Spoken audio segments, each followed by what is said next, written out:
Hey everyone, welcome to another episode of Fire Trail. In today's episode, I want to go over a very important topic of financial literacy counseling before you get married.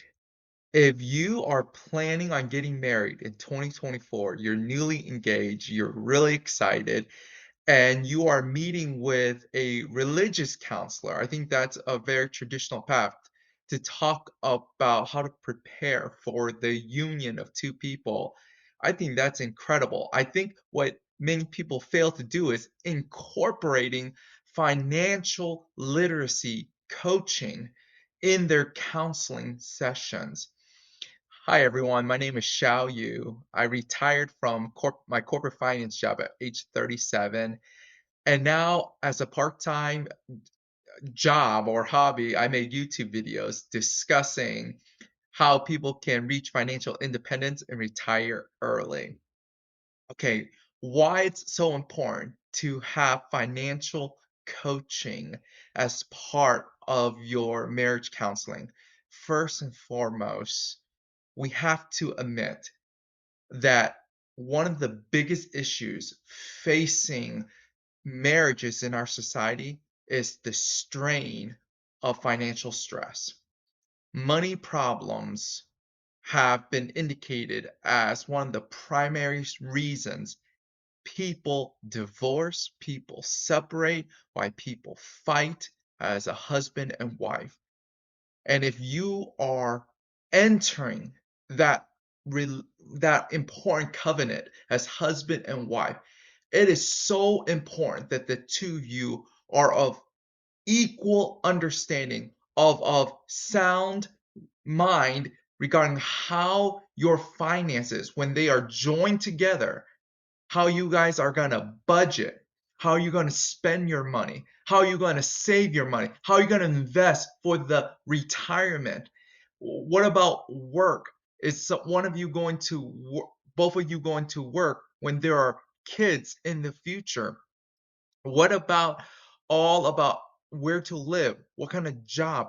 All of these things related to finances must be laid out on the table. The reason I say this is because you have to be equipped in knowing what you're getting yourself into. One of the biggest mistakes I see is that in the midst of all this engagement and wedding planning and, lovey-dovey feelings, and I have no problem. I think it's exciting when young couples want to get married and are serious about it, especially. But one of the things that I see over and over again is that when two people are not openly discussing their current financial position, that it caused a great deal of headache and heartache after the honeymoon period. Here's what I mean. Imagine you come back from your honeymoon and you start receiving a bunch of letters in the mail, and you see one from a car dealership or from Toyota Financial Motors, and you open it up and it's a $500 car payment. It's like, I didn't buy a car. And then you ask your spouse, and you ask your new wife, it's like, honey, I see this letter. It says a $500 car payment. And she says, yeah, actually, yeah, I bought a new car last year, and I financed it 0% financing, 5 years, and it's $500 a month. And you're like shocked because here you thought all along your partner paid cash for their car, like debt, 5 years, $500. You weren't ready for that. Or else, like you get a credit card statement and you look at it, it's like, oh, let's see what here, $20,000. Wait a second, I thought my girlfriend at the time, and now my wife, was financially responsible. I thought she or he paid off their credit cards every single month and have zero balance carryover. And now you realize $20,000 of credit card debt.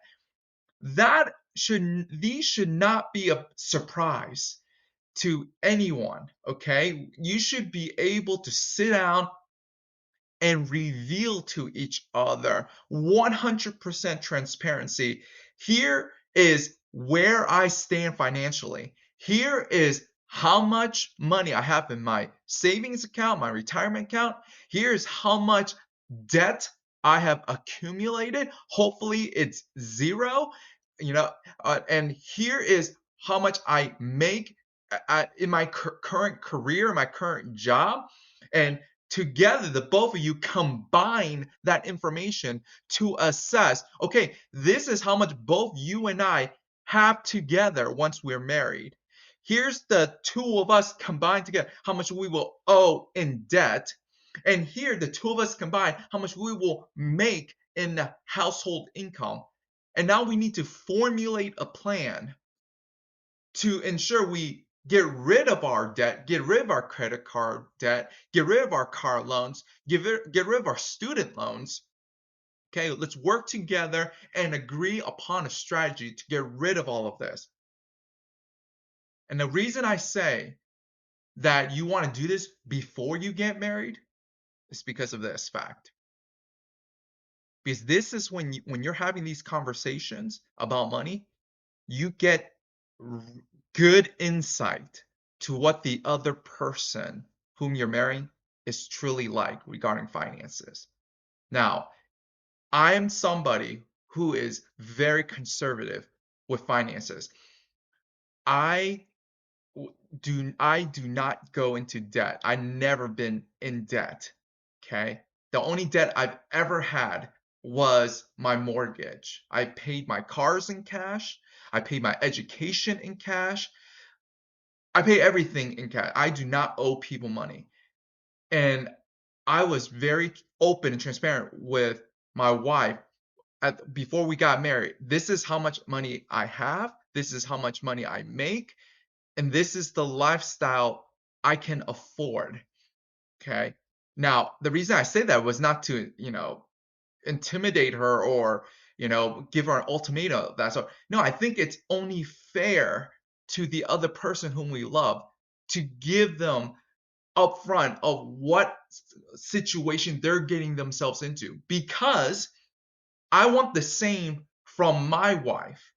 Because if she were to tell me that, oh, here's my lesson. I have $50,000 in credit cards. I have zero savings. I have no job. I have no, plan of getting a job, or I don't want to work. And my wife never works, so that and she's always taking care of our home. She works at home with our kids, so that was an issue. But she were to tell me that she has $50,000 in credit card debt, car loans of, another $40,000, and she has no interest in stopping that type of lifestyle, that destructive lifestyle of just accumulating consumer debt.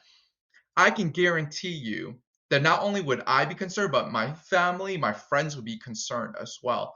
And we would probably consider, is this the type of relation, is this the type of person I want to unite for the rest of my life, knowing who I am and the plans that I want for my family, for my not only my current family, but my future family, my kids, my grandkids, right? I want to leave a legacy to them.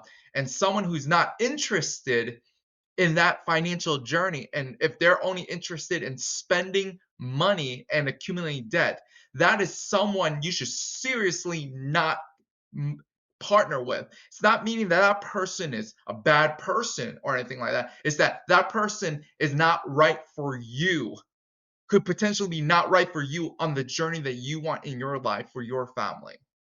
And I think that's an honest and reasonable conversation to be had.